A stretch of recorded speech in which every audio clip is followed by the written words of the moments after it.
کا ایک جز ہے۔ اللہ فرماتا ہے وَقُلْ لَهُمَا قَوْلًا كَرِيمًا۔ سیاق و سباق کے اعتبار سے مفہوم یہ ہے کہ جب تم میں سے کسی کے والدین بڑھاپے کی عمر کو پہنچ جائے یا ان دونوں میں سے ایک کسی کا والد یا کسی کی ماں بوڑھی ہو جائے، اب قرآن تاکید کرتا ہے قُلْ لَهُمَا قَوْلًا كَرِيمًا، ان سے نرمی سے بات کرنا۔ معاشرے کو دیکھیں، آج حالات کو دیکھیں کہ اولاد اپنے والدین کی نافرمانی کرنے میں سبقت کرتے جا رہی ہے۔ نافرمانی تو نافرمانی، کچھ ایسے بھی بدنصیب ہیں جو اپنے والدین کے ساتھ گالی گلوچ کرتے ہیں، ان کے ساتھ سختی کرتے ہیں، حتیٰ کہ کچھ لوگ مار پیٹ بھی کرتے ہیں۔ تاجدار کائنات صلی اللہ تعالیٰ علیہ وسلم نے ایک مرتبہ صحابہ کے درمیان ارشاد فرمایا کہ میرے صحابہ، تمہارے والدین تمہاری جنت بھی ہے اور تمہارے والدین تمہارے لیے دوزخ بھی ہے۔ اگر تم اللہ اور اس کے رسول کی رضا کو ڈھونڈنا چاہتے ہو تو آقا فرماتے ہیں اپنے والدین کی دعائیں لیا کرو، ان کی خدمت کیا کرو۔ قرآن کہتا ہے وَلِلَّهِ عَلَى النَّاسِ حِجُّ الْبَيْتِ مَنِ اسْتَطَاعَ إِلَيْهِ سَبِيلًا، کہ جو صاحب استطاعت ہے، اللہ نے جسے مال و دولت سے نوازا ہے، اس پر زندگی میں ایک مرتبہ خانہ خدا کی زیارت کرنا، حج بیت اللہ کرنا فرض قرار دیا گیا ہے۔ اسلام کے 5 ارکانوں میں سے ایک اہم ترین رکن ہے، لیکن تاجدار کائنات صلی اللہ علیہ وسلم نے اپنی امت کے غریبوں کو تنہا نہیں چھوڑا۔ اللہ عبادتوں سے، ہماری اور آپ کی عبادتوں سے، مخلوق کی عبادتوں سے بے نیاز ہے۔ ایسا نہیں ہے کہ اگر ہم اور آپ اللہ کی بندگی کریں، قرآن کی تلاوت کریں، روزے رکھیں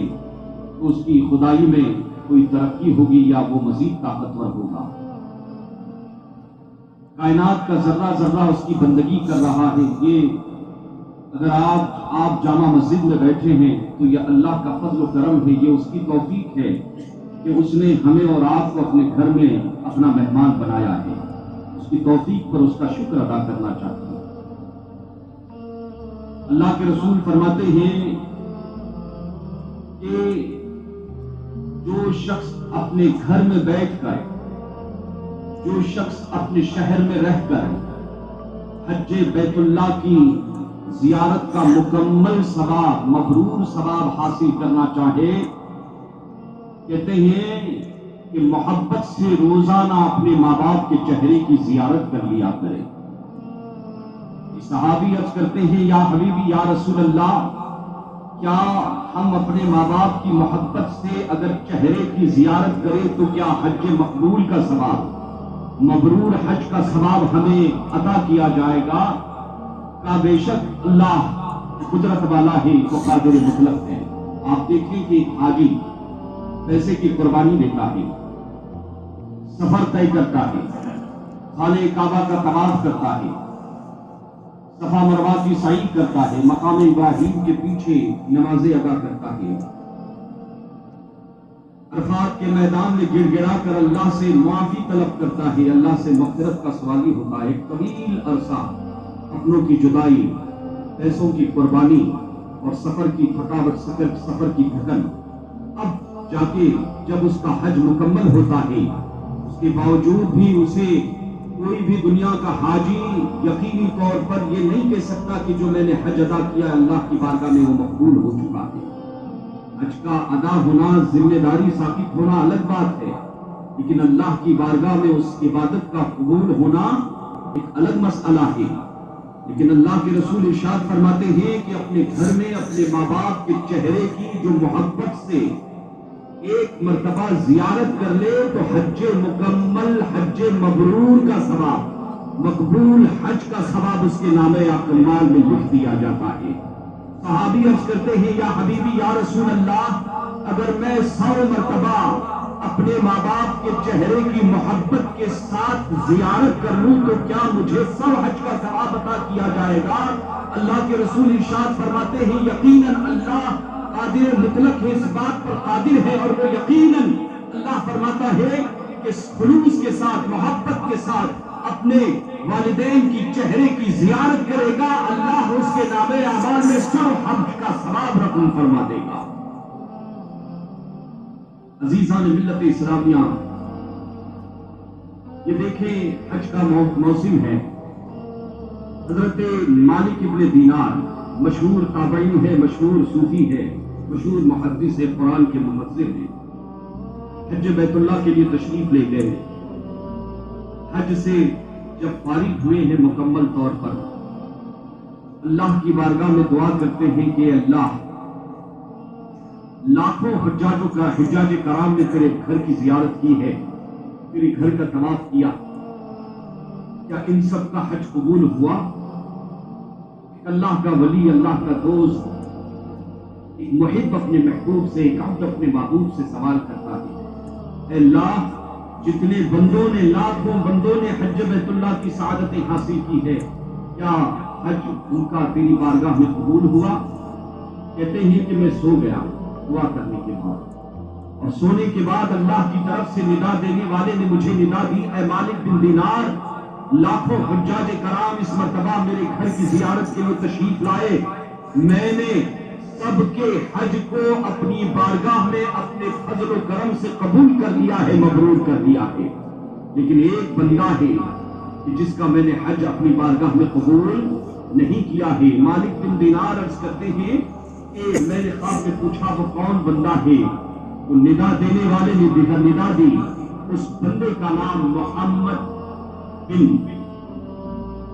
شقیق، محمد بن شقیق بلخی، خراسان کا رہنے والا ہے۔ مالک بن دینار کھڑے ہو گئے، جیسے نیند سے بیدار تھے، تو حیرت ہوئی کہ اللہ، یہ وہ کون بندہ ہے کہ اللہ نے سب کا حج قبول کر لیا، لیکن ایک بندہ ہے کہ اللہ فرماتا ہے وہ حج کو تو آیا ہے لیکن میں نے اس کا حج اپنی بارگاہ میں قبول نہیں کیا ہے۔ اللہ والوں کی شانیں الگ ہوتی ہے، وہ نرالے ہوتی ہے، جیسے کہ ایک تاجر، ایک تجارت کرنے والا اپنے کاروبار اور اپنی تجارت میں نفع نقصان کو تولتے رہتا ہے کہ آج کتنے کا بیوپار ہوا، کتنا نقصان ہوا، مہینے بھر کا رزلٹ جو ہے اور حساب کتاب رکھتا ہے۔ تو اللہ والوں کی شان ایسی ہی ہوتی ہے، وہ عبادتوں کے حوالے سے غور و خوض کرتے رہتے ہیں اور نفع نقصان کو وہاں پر تولتے رہتے ہیں۔ حضرت شقیق بلخی فرماتے ہیں کہ میں حضرت مالک بن دینار کہتے ہیں کہ میں محمد بن شقیق بلخی کی زیارت کے لیے نکل گیا، ان کو دیکھنے کے لیے کہ آخر یہ کون بندہ ہے اور اس کی حج اللہ نے اپنی بارگاہ میں کیوں قبول نہیں فرمائی۔ اب آج بھی آپ دیکھیں حجاج کرام جاتے ہیں کہ ہندوستان کے حجاج یہاں رکے ہوئے ہیں، فلاں ملک کے حجاج یہاں رکے ہوئے، الگ الگ ہوئے۔ اس زمانے میں بھی ایسے ہی تھا کہ حجاج کرام کے قافلے، کوئی مدینے سے آنے والا، کوئی عراق سے آنے والا، کوئی ایران سے آنے والا، کوئی شیراز سے۔ حضرت مالک بن دینار فرماتے ہیں کہ مجھے پتا چل گیا کہ بلخ سے آنے والے حجاج کرام کہاں پر رکے ہوئے ہیں۔ کہتے میں تلاش کرتے کرتے وہاں تک پہنچ گیا، کچھ احباب بلخ کے مجھے ملے تو میں نے ان کو سلام کیا، جواب دیا، اور سلام کرنے کی جواب لینے کے بعد میں نے پوچھا کہ آپ لوگوں میں محمد بن شقیق بلخی کون ہے؟ ایک بندہ کھڑا ہوا کہنے لگا کہ آپ کون ہیں؟ کہا میں مالک بن دینار ہوں۔ کہا کیا بات ہے؟ کہا کچھ پوچھنا ہے۔ کہا شقیق بلخی اس مرتبہ حج کو آئے ہیں اور اتفاق یہ ہے کہ یہ ان کا پہلا حج نہیں ہے بلکہ 24واں حج ہے، ان کا 24واں حج ہے، اور وہ فلاں جگہ پر جو پہاڑی نظر آ رہی ہے وہاں پر پہاڑی کے جو ہے دامن میں مصلی بچھا کر جب وہ آتے ہیں تو تنہائی میں عبادت میں رہتے ہیں۔ بہت ہی نیک آدمی ہے، 24 حج کر چکے ہیں، اس کے علاوہ دن بھر وہ روزے سے رہتے ہیں اور اللہ کی بارگاہ میں سخاوت، صدقہ اور خیرات رہتے ہیں، قرآن کی تلاوت میں لگے رہتے ہیں۔ حضرت مالک بن دینار فرماتے ہیں کہ میرے ہوش اڑ گئے کہ اللہ جس ذات کے بارے میں مجھے فرما رہا ہے کہ میں نے اس کا حج قبول نہیں کیا ہے اور لوگ اس کے خلاف، اس کے برعکس بیان دے رہے ہیں کہ محمد بن شقیق بلخی انتہائی پرہیزگار، نیک عبادت گزار، سخاوت کرنے والا ہے، قرآن کی تلاوت کرنے والا ہے، ماہ رمضان کے علاوہ کثرت سے روزے رکھنے والا ہے، یہ معاملہ سمجھ میں نہیں آ رہا ہے۔ حضرت مالک بن دینار فرماتے ہیں کہ میں گیا اور اس مقام پر پہنچا جہاں پر اللہ کا ایک بندہ محو عبادت تھا، تحیات میں بیٹھا ہوا تھا۔ جیسے ہی وہ نماز سے فارغ ہوا میں نے سلام کیا، سلام کا جواب دیا اور اگلا سوال پوچھا کہ آپ محمد بلخی ہیں؟ کہا ہاں میں محمد بلخی ہوں۔ آئے مالک بن دینار بیٹھے، کیسے آنا ہوا؟ مالک بن دینار حیران ہو گئے کہ جس سے میں نے سلام کیا ہے، تعارف پوچھا ہے، جس کا نام پوچھا ہے، میں نے تو اس سے کبھی ملاقات نہیں کی، اس سے پہلے میرا اس کا کوئی رابطہ نہیں تھا، لیکن وہ تو میرا نام بھی جان رہا ہے۔ حیران ہو گئے کہ میرے قدموں تلے جو ہے زمین کھسک رہی تھی۔ عزیزان ملت اسلامیہ، حضرت محمد بلخی سے حضرت مالک بن دینار رضی اللہ تعالیٰ عنہ نے پوچھا خیریت ہے؟ حضرت محمد بلخی کہتے ہیں کہ اللہ کا فضل ہے، اللہ کا فضل ہے۔ مالک بن دینار وہ چھوڑے، میری خیریت چھوڑے، اس بات کو آپ پوچھے، وہ سوال پوچھے جس سوال کو پوچھنے کے لیے آپ میرے پاس یہاں تک پہنچے ہوئے ہیں۔ عزیزان ملت اسلامیہ، مالک بن دینار کہتے ہیں کہ مجھے حیرت بھی، میں نے ٹال دیا کہ نہیں کوئی بات نہیں، ایسا کوئی مسئلہ نہیں، کا نہیں مسئلہ ہے۔ مالک بن دینار آپ جو مجھ سے سوال پوچھنے کے لیے آئے ہیں کربلا پوچھے، لیکن آپ کی ہمت نہیں ہو رہی ہے، اس لیے کہ 24واں حج ہے، صوم و صلاۃ کا پابند ہے، روزوں کا پابند ہے، اللہ کی بندگی اور اللہ کی عبادت کے حوالے سے پورے بلخ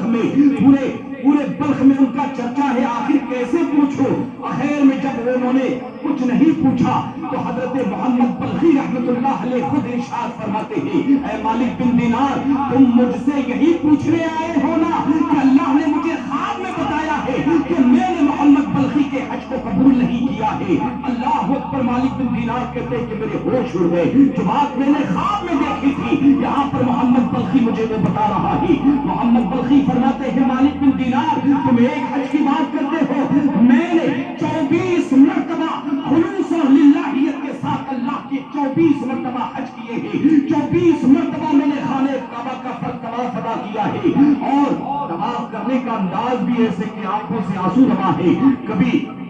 یہاں سنت ادا کر رہا ہوں، کبھی طواف کی وہاں سنت ادا کر رہا ہوں، کبھی صفا اور سعی کی جو ہے صفا اور مروہ کی سعی کر رہا ہوں، اللہ کی بارگاہ میں گڑا کر دعا کرتا ہوں۔ لیکن مالک بن دینار میرا معاملہ یہ ہے کہ جب میں طواف وداع کرنے کے لیے آ جاتا ہوں، طواف وداع کرنے کے لیے جب میں پہنچ جاتا ہوں، کوئی اللہ کا ولی مجھ سے ملاقات کرتا ہے اور کہتا ہے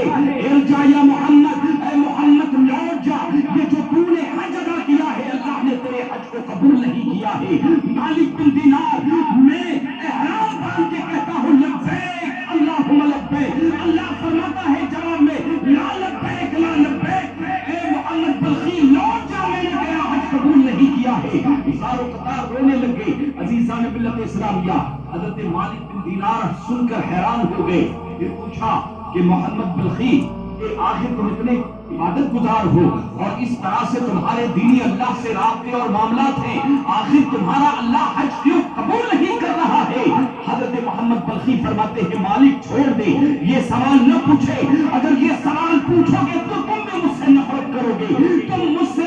نفرت کرو گے، کہا نہیں اب تو تمہیں بتانا پڑے گا۔ عزیزان ملت اسلامیہ، حضرت محمد بلخی فرماتے ہیں کہ معاملہ یہ تھا کہ آج سے 24 سال پہلے اللہ نے ہمیں بڑی مال و دولت سے نوازا تھا، ہمارا گھرانہ صاحب ثروت گھرانہ تھا، دولتوں کے ہن ہمارے گھروں میں برستے تھے، میری طبیعت عیاش ہو گئی، میں شراب پینے لگ گیا، میں نشے کا عادی بن گیا، ہر حرام کام میں کرنے لگ گیا، ہر غلط کام میں کرنے لگ گیا، یہاں تک کہ ایک مرتبہ رمضان کے مہینے میں شراب کے نشے میں عصر کی نماز ہو چکی تھی، اپنے گھر میں داخل ہوا، میری والدہ تھی، عبادت گزار تھی، تہجد گزار تھی، قرآن کی قاریہ تھی، اللہ اکبر، مجھے ہمیشہ نصیحت کرتی تھی بیٹا یہ حرام کی زندگی چھوڑ دے، شراب پینا چھوڑ دے، غلط کام چھوڑ دے، دیکھ موت تیرا پیچھا کر رہی ہے، اللہ کی بارگاہ میں تجھے